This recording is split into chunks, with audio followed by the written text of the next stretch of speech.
چنانچہ سیدہ شریکہ رضی اللہ تعالیٰ عنہ فرماتی ہیں کہ جب نبی علیہ الصلوۃ والسلام کو آخری وقت میں بخار ہوا تو وہ بہت تیز تھا، حتیٰ کہ اوپر جو کپڑا ڈالا گیا تھا اس کپڑے کے اوپر سے گرمی محسوس ہو رہی تھی۔ تو میں حیران تھی کہ اتنا بخار تو کبھی کسی کو نہیں دیکھا ہوتے ہوئے۔ نبی علیہ الصلوۃ والسلام کے سامنے ایک پیالے میں پانی تھا، اللہ کے حبیب صلی اللہ علیہ وسلم اس پیالے میں اپنا مبارک ہاتھ ڈالتے تھے اور وہ پانی اپنے چہرے انور پر پھیرتے تھے، اور میں محسوس کر رہی تھی کہ تکلیف کی شدت ہے، بخار کی شدت ہے۔ تو میں نے پوچھ لیا، اے اللہ کے حبیب صلی اللہ علیہ وسلم، ایسی شدت بخار بیماری کی تو میں نے کبھی نہیں دیکھی۔ تو نبی علیہ السلام نے فرمایا، عائشہ، مومن کو آخری وقت میں جو یہ تکالیف ہوتی ہیں اس پر بھی اس کے گناہ بخشے جاتے ہیں۔ میں نے یہ دعا مانگی تھی، اللہ مجھے آخری وقت میں تکلیف زیادہ دے دینا، اس کے بدلے میری امت کے گناہ معاف کر دینا، اس کے بدلے میری امت کے گناہ معاف کر دینا۔ عائشہ، اس لیے مجھے تکلیف زیادہ ہو رہی ہے۔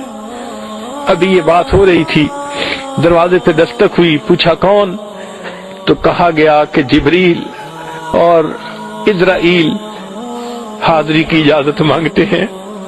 نبی علیہ السلام کی خدمت میں عرض کیا گیا، فرمایا جبریل کو پہلے بلاؤ۔ چنانچہ جبریل علیہ السلام پہلے آئے، آ کر عرض کیا، اللہ کے نبی صلی اللہ علیہ وسلم، اللہ نے آپ کو یاد فرمایا ہے۔ نبی علیہ السلام نے فرمایا، جبریل پہلے اللہ تعالیٰ سے یہ مجھے پوچھ کر بتاؤ کہ میرے بعد میری امت کا کیا ہوگا۔ یہ سوال کیا تو جبریل علیہ السلام نے کہا پوچھ کے کہ اللہ تعالیٰ فرماتے ہیں، میرے محبوب صلی اللہ علیہ وسلم، ہم آپ کے بعد آپ کی امت کو تنہا نہیں چھوڑیں گے۔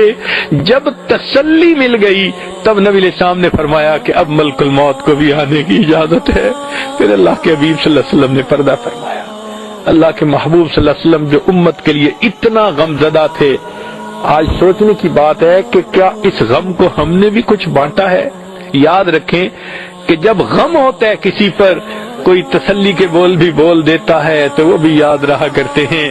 آج نبی علیہ السلام کے اس غم میں جو شریک ہوگا، جو دین کے راستے پہ نکلے، جان مال وقت لگائے، زندگی کے اوقات کو اللہ کے راستے میں لگائے، مدارس کے اندر جا کر تعلیم حاصل کرے، علم حاصل کرے، عمل کرے، دعوت میں حصہ لے، اللہ رب العزت کے محبوب صلی اللہ علیہ وسلم کو یقیناً قیامت کے دن کتنی خوشی ہوگی کہ اس میرے امتی نے میرے غم میں برابر کا شریک ہونے کی کوشش کی۔ اللہ تعالی ہمیں اس غم کو اپنا غم بنانے کی توفیق عطا فرمائے۔ وآخر دعوانا ان الحمد للہ رب العالمین۔ اللہ اکبر کبیرہ۔